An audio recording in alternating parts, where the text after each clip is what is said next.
Hey guy. Hey guy. And I welcome you guys. And I like to think some of the female viewers, there's, I'm going to guess between 2 and 3 female viewers currently on this channel. It is just, our other YouTube channel, 1911 Syndicate, I think we're currently at, it was like 1.1% female viewership. So we're going to try to do better on the Real Estate Paradox here, everyone. But you got to join us. You got to subscribe to the channel. You got to support it. If you see something that you really like, you can share it on your Facebook page. If anyone still uses Facebook.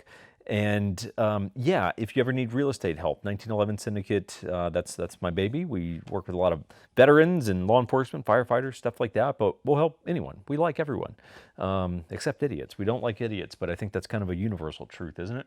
The subject matter of today's video is going to be, it's important, and so no doubt we will have to like rehash this over time as we have more subscribers and more people tuning in, but it's on kind of a phenomenon that's going on right now is a lot of people are waiving contingencies on their offers to buy a home, right? And there's just much debate on like, hey, look, is this good? Is it bad? Is it necessary? And I think that that's maybe even a more important point, which is, hey, look, if we talk about waiving contingencies, and I'll give you some examples here, do you need to do that? We can definitely debate if it's a good idea or bad idea, and that's largely case by case, but do you even need to do it is a question. And a lot of that's going to depend on your market and your area and just kind of like what is the aggression level in any given real estate market right now.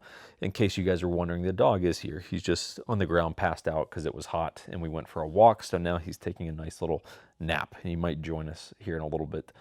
So as we know, it's a heavy seller's market, aka this real estate market really nationwide, doesn't matter where you are, it favors sellers.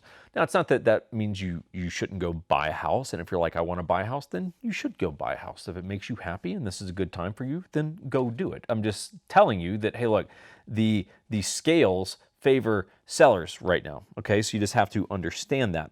And what a lot of buyers are doing is, so one contingency, for example, that they're putting in or waiving, or I wouldn't really say it's even a contingency, but they're making their earnest money hard. Okay, now what that means is non-refundable. So if you ever hear someone inside the industry say like, hey, their earnest money's hard or something like that, which is, I don't enjoy, I just don't enjoy saying that to you guys, but it's that means it's non-refundable. I think it's really a way more appropriate way to put that.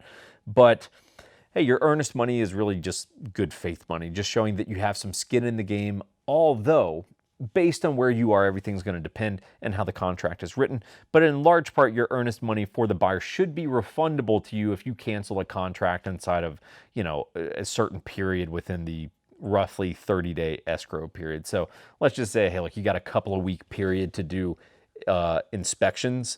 Chances are if you cancel during that time period, you will get your earnest money back. So while it is skin in the game, it kind of sort of also isn't, because it's largely refundable.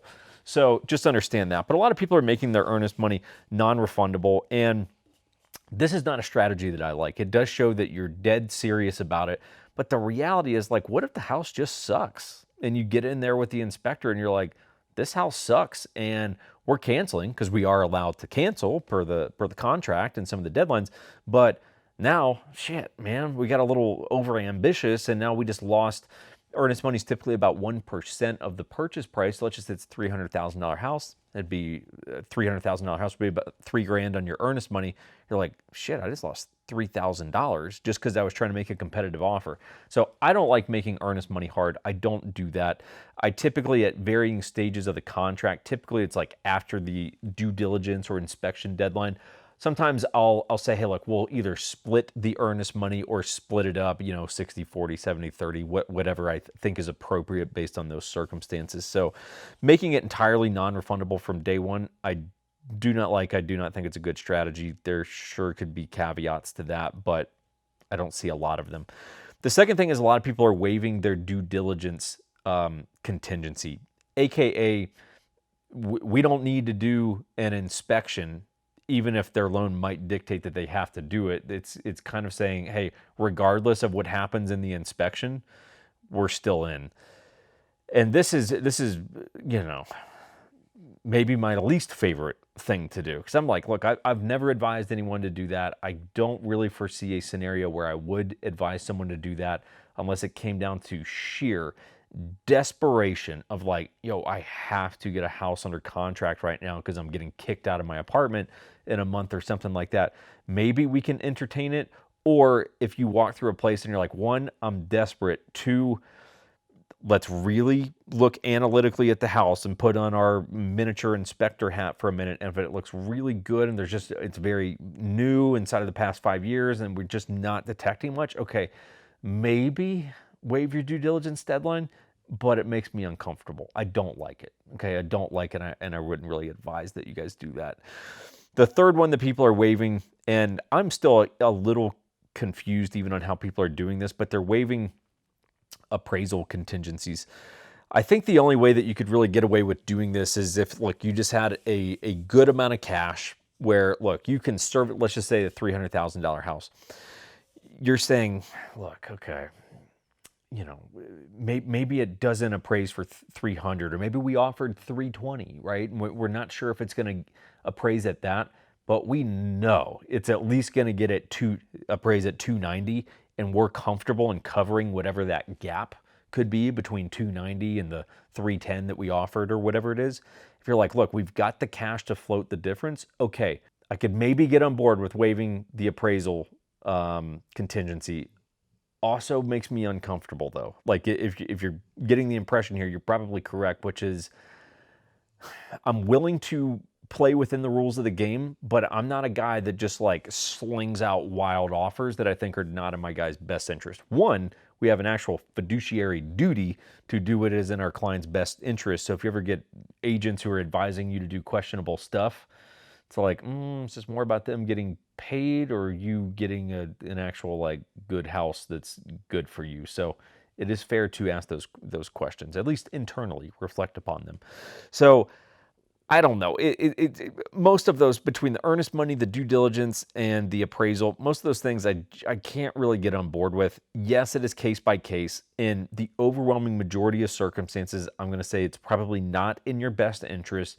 At the very least, if you're in Pittsburgh right now when you're seeing this and you're like, okay, yeah, me and my agent, we're dealing with this with offers right now.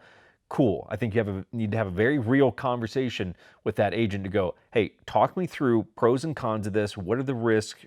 It's risk versus reward. Everything is. You got to go like, what are the Vegas odds on this? Like, does the house look good? Are we spotting any issues that could come up in inspection? Or we feel pretty comfortable waiving that contingency?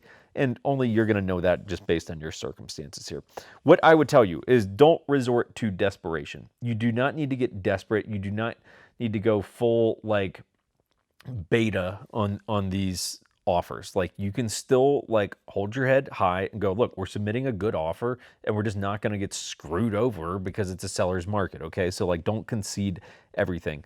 Get creative with your offers. I'm not going to go too far into this, but I think it is very important and you should hear this and you should reflect upon it, especially if you're in the market right now, which is, look, the numbers and the sheer nuts and bolts of your offer matters. We'll offer you $305,000 and here's the closing timeline and, all that kind of stuff. It does matter, okay? And there's no substitute for that kind of stuff. But this is a hearts and minds game right now, and you need to think about that because it's something that we talk about with our clients, which is like, look, your chances are you're going to be competing with other offers here. So you need to start to think beyond the numbers and like, what's little things? Like, what's some little stuff that we might be able to put into this offer to pull on the heartstrings a little bit? It's just strategy, okay? It's like, it's chess, not checkers, mother. I don't remember what movie that was, but it was a good one, It's like, look, you're playing a chess match here, okay? And you need to get creative and you need to think strategically, right? So take all that with a grain of salt. Talk to your agent about those things. If you guys need help, you can always reach out to us. We're happy to point people in the right direction.